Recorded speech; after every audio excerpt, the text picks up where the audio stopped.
Hey guys, it's Mike here, and in this video, I'm going to be answering some of your subscriber questions in yet another LSM Q&A. And so I have over here on my community channel, as I've done in the past, the questions I have asked you. Leave your questions here for my next Q&A.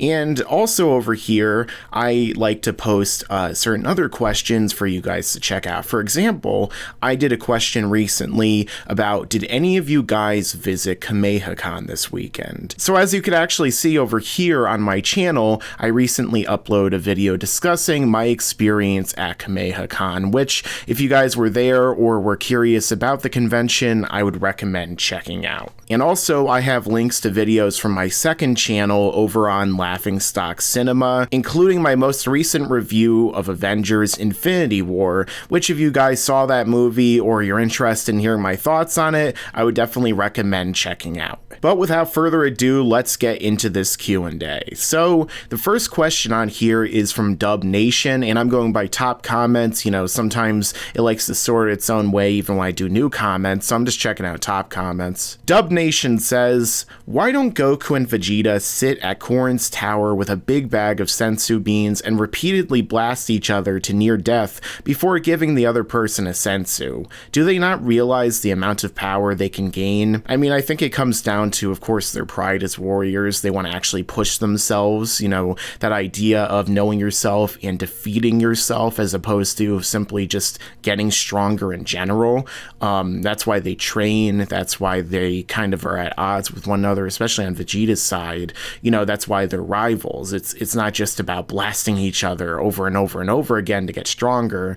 It's about actually going past your limits in more than just strength. So I think that's a big reason. Also, I mean, there's a chance that every single time they get blasted to near death, it could be full death. So do they really want to wish themselves back with the Dragon Balls because they messed up that one time? If Goku accidentally slips and blasts Vegeta's head off, he's not going to be able to eat Senzu beans, so that plan might not really work out as well as a lot of people I feel like would want it to. Farmer with a shotgun, Kaioken times 23 with Infinity Gauntlet versus Jaron with Black Panther's suit.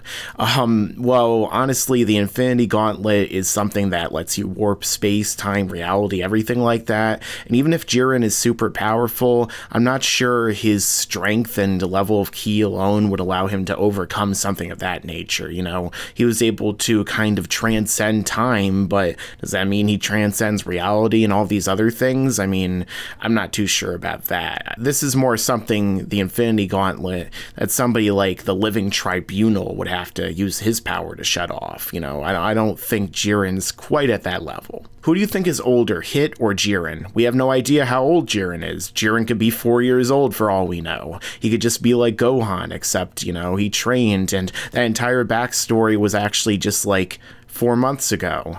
Who knows? I mean, they didn't tell us. I'm assuming Hit, because they went out of their way to mention it. How was Camejo Con? Check out my video that I promoted at the beginning of this video, and you'll know fully well how my Camejo Con experience was. And I even show some pictures and videos I feel like you guys will enjoy, featuring some of your favorite YouTubers. If Goku and Vegeta fused in Ultra Instinct state, would they, after the fusion run out, stay in Ultra Instinct forever? Well, as we saw with Goku, he had that backlash, so I don't think that they would even necessarily be able to stay in that the entire fused time, you know? Like, with Vegeto, they didn't even use Kaioken, but that stuff ran out really fast, so I feel like, that's definitely not the possibility in this case. Do you like GT better than Super? No, I don't. I rewatched GT recently, and there's just so much of it that just is incredibly boring to me, especially the first arc and the last arc for the most part. You know, people are always like, oh, the Shadow Dragon saga is so good. It's like, not really. It's only good once Nova shows up, and even then, you know, good is a question that's very much up in the air. What if Super actually took place after the end of Z? It would have a lot more tension, and they would have a lot less restrictions. We would see Oob, obviously, in action and learn a lot more about him. I mean, I hope they wouldn't have just completely wasted him like they did in GT when, you know, everything was just about Kid Goku, Pan, and the annoying, boring version of Trunks, but who knows? Hit versus Rose post power up. Hit from the Tournament of Power. I mean, the thing is that Rose continues to power up, at least Black. You know, every time he's getting beaten down, he somehow gets stronger because I guess that he was writing the script and changed how Super Saiyans and how Saiyans change and power up. I don't know. But, you know, Hit with that time prison, I don't see how Rose is going to escape from that. I mean, especially if they're in a tournament, all Hit has to do is knock him out at that point. Do you think Goku Black Zamasu would work with Baby Vegeta? Not really, because Baby Vegeta's plan was to turn all of the inhabitants of the galaxy into Tuffles, Virgin, if I remember correctly. So that would kind of be at odds with the idea of Goku Black and Zamasu, who literally want to erase all of them. Their plan doesn't just cover, like, Saiyans and helping mortals, they want them all gone, which would include Baby as well, even if he's more of like a living weapon. Who is the strongest god of destruction in your opinion? That's very difficult to answer because we don't really know. I'm guessing that Beerus might be one of them, but at the same time, I feel like there's also that guy that didn't actually fight in that fight at the beginning of the tournament. You know, he was like, oh, we already know the outcome, so he could very well be the strongest. But of course, that could also vary based upon the manga, because a lot more of them fought in the manga. Which series of fights are better, UI Omen versus Kefla, or MUI versus Jiren, or Universe 7 versus Aniraza 17 Frieza? That's a lot of different fights. Which series of fights? I mean, not all of these are actually connected, so that doesn't really work, I guess. You know, the best looking fight would definitely be this one, even though logically it didn't make a lot of sense considering how MUI is supposed to work. But in terms of, like, I guess the best, most fun fight for me would definitely have to be the latter one. Everyone versus Jiren at the end was just awesome. How did you first get to know Geekdom 101 Danny? Well, back then he was known as the epitome of geekdom, and we met through YouTube back when both of our channels were a lot smaller, and we started doing videos and became good friends. So, is it possible for Goku to hold back while using Ultra Instinct since he's not thinking about his own movements? I mean, the way that they depicted it in the final fight between him and Jiren, I would definitely have to say it seems that way. You know, it seems like he can somehow suppress himself, even though realistically he wouldn't even be thinking about such actions. But, you know, he suddenly gets stronger when his friends are threatened and he can beat Jiren. So I think that's enough to show you what that means. Would DBS have been better off as a series of movies? Well, I've already talked about this in the past, but I feel like it would have been a good idea for certainly the first 3 arcs to remain movies, you know, especially Universe 6, I feel like would have been much better as a movie because there wasn't really a lot there that needed to be stretched out into a show. I mean, Hit versus Goku was awesome, but at the same time, it's like, did it really need to be stretched out to this length? Not necessarily. I feel like in the Tournament of Power, I feel like could have been multiple movies. Even the Future Trunks arc, you know, they didn't necessarily need to do an actual anime series. That was probably just the most profitable way to go. Why is Jiren so strong? Because he's written that way. What is your favorite technique in Dragon Ball? That's a really hard question to answer. I do have a few of them, so I might do a list in the future, but for my favorite overall, I feel like Kaioken is definitely up there, although Flight is really cool as well, or Instant Transmission, because they'd help me get places a lot faster without all the hassle. What's the difference between IMAX 3D and regular 3D? Different aspect ratio. It's shot with IMAX cameras, but obviously they're the digital variety of IMAX because there is no real 70mm IMAX 3D. You know, it's digital. You know, and that's, I believe, what they shot the Avengers movies in, or at least the most recent one, Infinity War. So that's really the difference. And most of these 3D movies aren't even shot with 3D cameras. They're just digitally made 3D in post-production, so that's a big difference. Can the Living Tribunal, Celestials, and other high-tier beings from Marvel Comics one-shot Zeno, the Grand Priest, the Angels, and the Hakaishins? It's interesting that you use English for all of these except for this one. The Living Tribunal, it's very possible. I don't know about one-shotting Zeno or even the Grand Priest necessarily, but, you know, he's at such a level, especially in his M body, you know, his true power, that, I mean, I don't see the angels or the gods of destruction even being able to really touch him, you know. Obviously beings like Protege and Thanos with the Heart of the Universe have been able to overcome him, the Beyonder, but, you know, they had special powers that basically made them gods themselves, in some cases without even using like an artifact. So I'm not too sure if any Dragon Ball character is at that level, and the ones I feel like would be closest would be Zeno and the Grand Priest. Although, obviously, some of the universal celestials and, like, beings even like Galactus, perhaps, maybe not the most recent version, but I feel like these guys would have a much better chance than the Living Tribunal or even, like, the M-bodies of all of them. Would you make a video or series of videos creating crossover matches between characters from Dragon Ball versus characters from Marvel and DC Comics? Very possibly in the future. I do know a good amount about Western comics. I have read many of them, so that's very possible. What types of content do you want to make in the future? Well, I already have a second channel, which I'm making more content on recently, which is a movie channel, as well as live action TV shows. You know, definitely want to start talking about more anime on here, which I'm going to do in the future. So definitely look forward to that. And, you know, there's stuff I want to do even beyond YouTube that's a type of content. So maybe I'll talk more about that in the future as well. Is Vegeta being a bit of a baby giving up UI, given Whis was trying to teach him as well as move without thought during their training? He went there first. It's not like he chased Goku there. Well, he wants to be his own person. You know, that's his character. It's him, his pride, his own being. You know, he doesn't necessarily want to do what Goku does, and he doesn't want to lose control of his faculties. So I guess it makes sense from that perspective. I mean, I kind of just wish that he had gotten it anyway, especially since they seem to have built it up since Resurrection F. But, you know, that's just how the story played out, and there's still more to come. So we'll see if he does in the future. Or maybe he gets something else, kind of like what we saw, that will, you know, kind of place him on that level and give him a similar kind of power. Do you think if Dragon Ball Super took place after the end of Z, it would be better? I've talked about this, yes.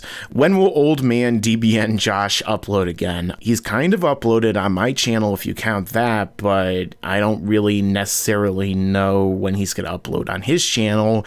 Hopefully soon. He has talked about certain videos with me, and hopefully they go up. Why does Laughingstock Media have the same monotone voice when he describes something positively or negatively? Is he a robot? No.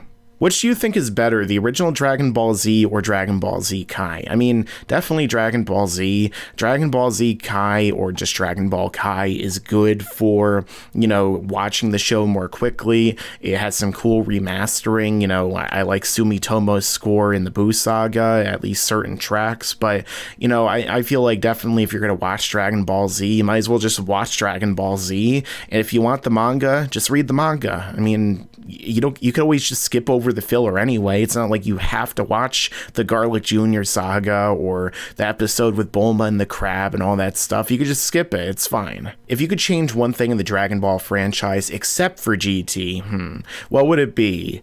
I mean, I'm definitely going to get into this in the future in a video, but I feel like the way the Buu saga played out, especially with Gohan, would be a lot different.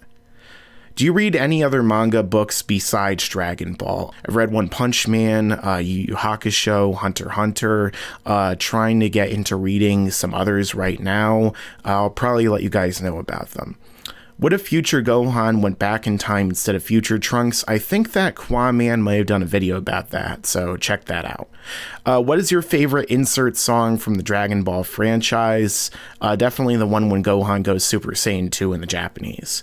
Is Android 17 stronger than Goku now since he can't use his UI forms anymore? I mean, it depends on what you're trying to say here, I guess, but it seemed like Goku and Vegeta were probably still stronger, you know, during that 3-on-1 fight that we saw, but basically he was stronger than Goku going into the tournament, I would have to say. say, because just look at his performance versus Goku against Jiren, you know, it's not even close. But Android 17, I feel like, would definitely be above that level. But you could actually go watch my video where I discuss his level of power. Will you do a Yu Yu Hakusho theory and discussion? And will you do My Hero Academia reviews? By the way, I wish I could have taken a picture with you at Camejo Con. I've done some Yu Yu Hakusho videos, including a ranking video recently. I'll probably do more in the future, especially with that new special coming out. And I'll probably do some stuff with My Hero Academia very soon. Who's your favorite character from Hunter x Hunter? Kurapika. What if Super Buu fully absorbed Vegeto and then joined the Tournament of Power? The Tournament of Power wouldn't have happened because obviously Vegeto is made up of Goku and Vegeta, and Goku's the one who suggested the entire idea, including the tournament, I believe, in the first place. So obviously it wouldn't have happened. Who will win in a fight, Yamcha or Menaka? Well, Menaka did take a punch to the face from Goku in his base form. I'm not too sure Yamcha can do that, so maybe if Menaka throws that weak punch that he hit with, maybe Yamcha would actually be eliminated for real. If you and Quaman were to make another chapter chat, what would the topic be?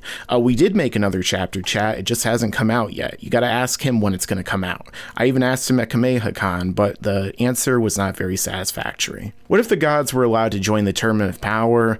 I mean, it would just be a massacre at that point. You know, basically they'd wipe out all the mortals except for like a few of them, and then it would just be all the gods fighting each other, and then like Goku and Jiren and Vegeta maybe. That's probably it, maybe Topo. And if we count the Supreme Kais, they might all just get killed by accident, so that would change everything. Why Goku didn't want Vegeta to get killed in the Saiyan saga? You think Goku knows the future? Sure. If Super Dragon Balls are cosmic in nature, how did the Namekians get the idea or the ability to create their Dragon Balls of their own? I don't know. The Namekians are like the most broken race in the entire franchise because they just seem to know how to do everything and seem to know how to like figure all these things out, despite the fact that like, you know, we don't know very much about them other than that. Like, for example, they had that big cataclysm, and we saw that, like, Kami had a spaceship and everything, you know, but then they go to Namek, and we don't see all that technology. Like, were they a super advanced technological society that was completely wiped out, and now they're just back into the Stone Age, basically?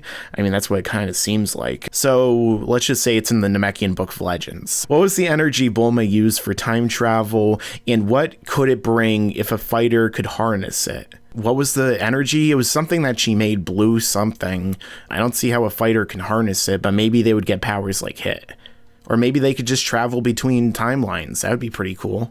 What do you think should be done with characters like Goten, Trunks, Yamcha, Buu, etc. who were shunned in Super?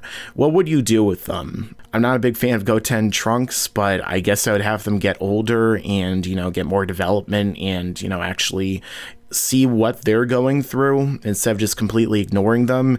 I would do more Yamcha baseball related things because that's where he seems to be at his best these days, especially since early Z.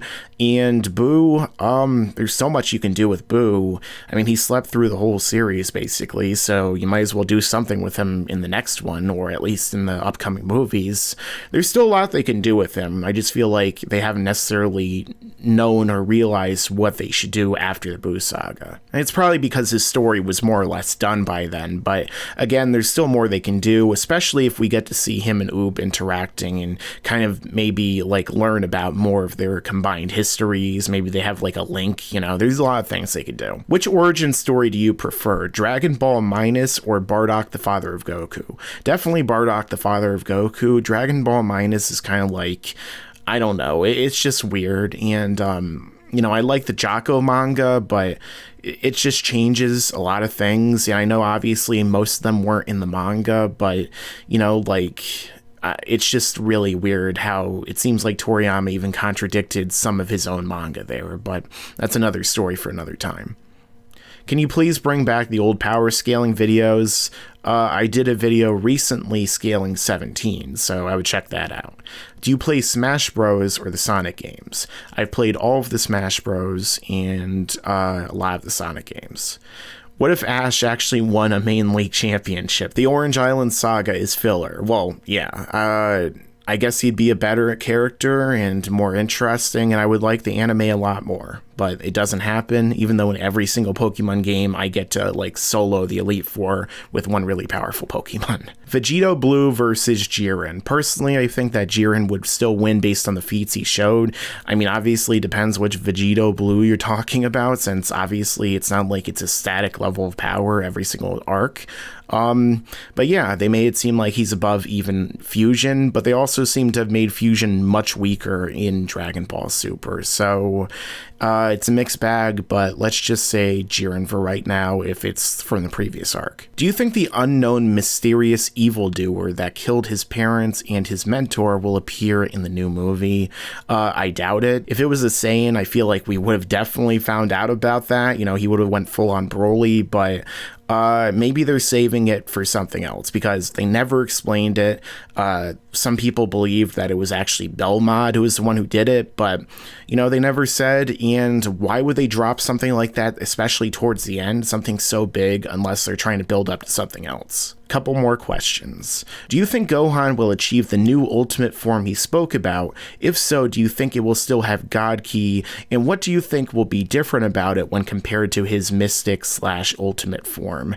Not entirely sure. It might be like taking ultimate to like a completely different level, but it seems like it was something that really is supposed to be separate. Some people have disagreed with me on that, of course, but I mean, just watching that episode over and over again, it seems pretty clear to me that they're building up another form that just didn't happen. So I feel like it's probably going to be some other form beyond even ultimate. Maybe it'll be like ultimate with God Ki, because ultimate right now as we see it is him using all of his like regular keys. So maybe it could be God Ki, or maybe it could be something else like, you know, ultimate ultra instinct or something crazy like that. Or maybe it'll just be something that's just unique to Gohan, which I think would be a good idea. If you're just going to continue to go with forms, you might as well have something that's unique to each character. And finally, do you prefer anime where death matters or where it doesn't? I mean, obviously this expands beyond anime, but overall I tend to prefer the shows and movies where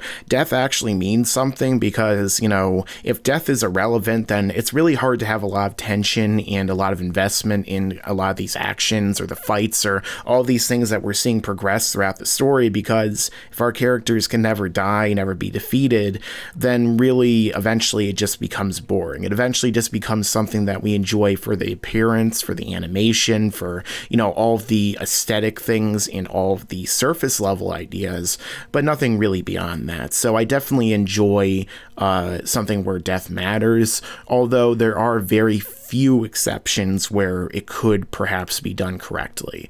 But anyway, guys, this has been me doing another Q&A for this channel. Let me know your own answers to some of these questions down below in the comments section. And if you like this video, then make sure to stick around, because there's a lot more to come in the future. Yeah, and you better subscribe, enable those damn notifications.